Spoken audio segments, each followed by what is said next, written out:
record it, Michael. Put it up.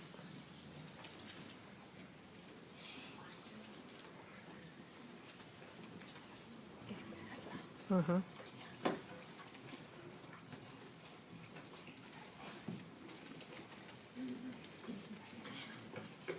Pick it up, Mike.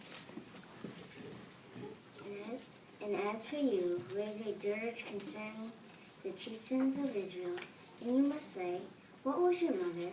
A lioness among lions. She lay down among lean young lions. She reared her cubs, and she gradually brought up one of her cubs. A main young lion is what he became, and he began to learn how to tear apart prey.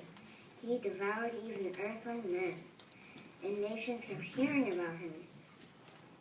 In their pit he was caught, and they proceeded to bring him by means of hooks to the land of Egypt. When she got to see that she had waited and her hope had perished, then she took another of her cubs. As a main young lion, she put him forth, and he began to walk about in the midst of lions. A main young lion is what he became, and he gradually learned how to tear apart prey. He devoured even earthling men. And he got to know his dwelling towers. He devastated even their cities, so that the land was laid desolate. And he filled it with the sounds of his roaring. And nations all around from the district began to set against him, and got to spread over him their net.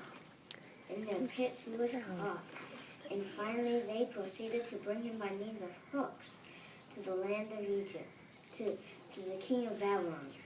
And they got to bring him by means of hunting nets, in order that his voice might be heard no more in the mountains of Israel. Your mother was like a vine in your blood, planted by waters, a bearer of fruit, and full of branches. She became because of abundant waters. And they came for her strong rods, meant for the scepters of rulers.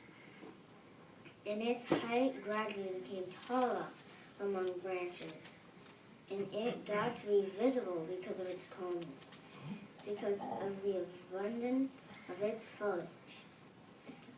But she was finally uprooted in fury.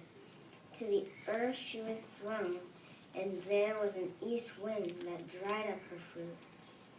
And her strong rods were torn off and became dry. Fire itself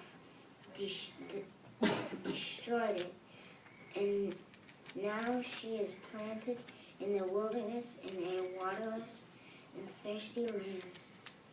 And fire proceeded to come forth from her rod, and it devoured her very shoots. Her very fruit, and there proved to be in her no strong rod, no scepter for ruling. And that is a dirge, and it will become a dirge.